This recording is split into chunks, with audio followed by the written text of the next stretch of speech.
Hello everybody, this is Dr. Hassan Elawati. Today I'll be talking briefly about management of hyperthyroidism.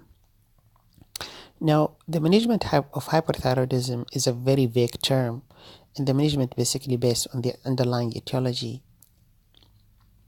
Now, hyperthyroidism can be managed medically to control symptoms, and that's in condition of thyroiditis.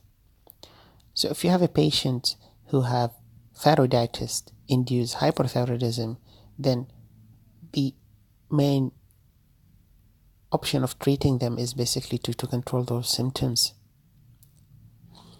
And this can be done by starting the patient with beta blocker. Remember that beta blocker is relatively or could be absolutely contraindicated in patients with bronchial asthma. And in such situation, you can change it to calcium channel blocker to do that.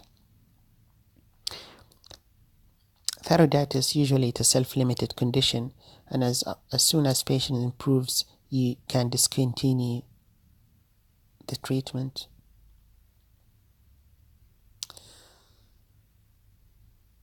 Hyperthyroidism can also be treated by controlling the hyperthyroidism itself, and that's by providing the patient with antithyroid drugs like carbimazole, methimazole, and propylthiouracil.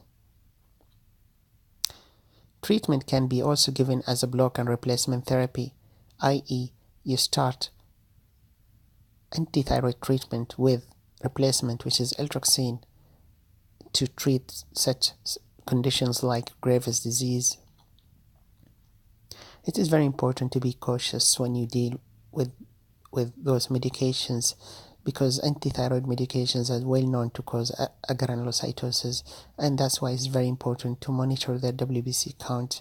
And always it is very important to advise the patient if they got any flu-like symptoms to come and check their CBC, and accordingly you may need to stop those medications. Remember that in cases like Graves' disease, medical therapy can let them go to remission in 50% of cases after 18 months of treatment.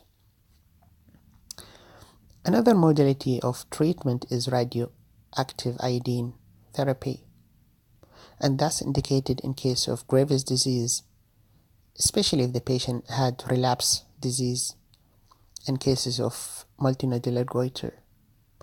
It is very important to know that radioactive iodine therapy is contraindicated in pregnancy and breastfeeding mother.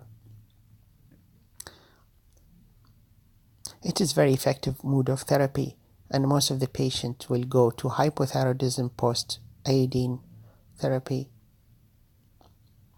In case of nodular toxic goiter, patient will go to euthyroid after the therapy.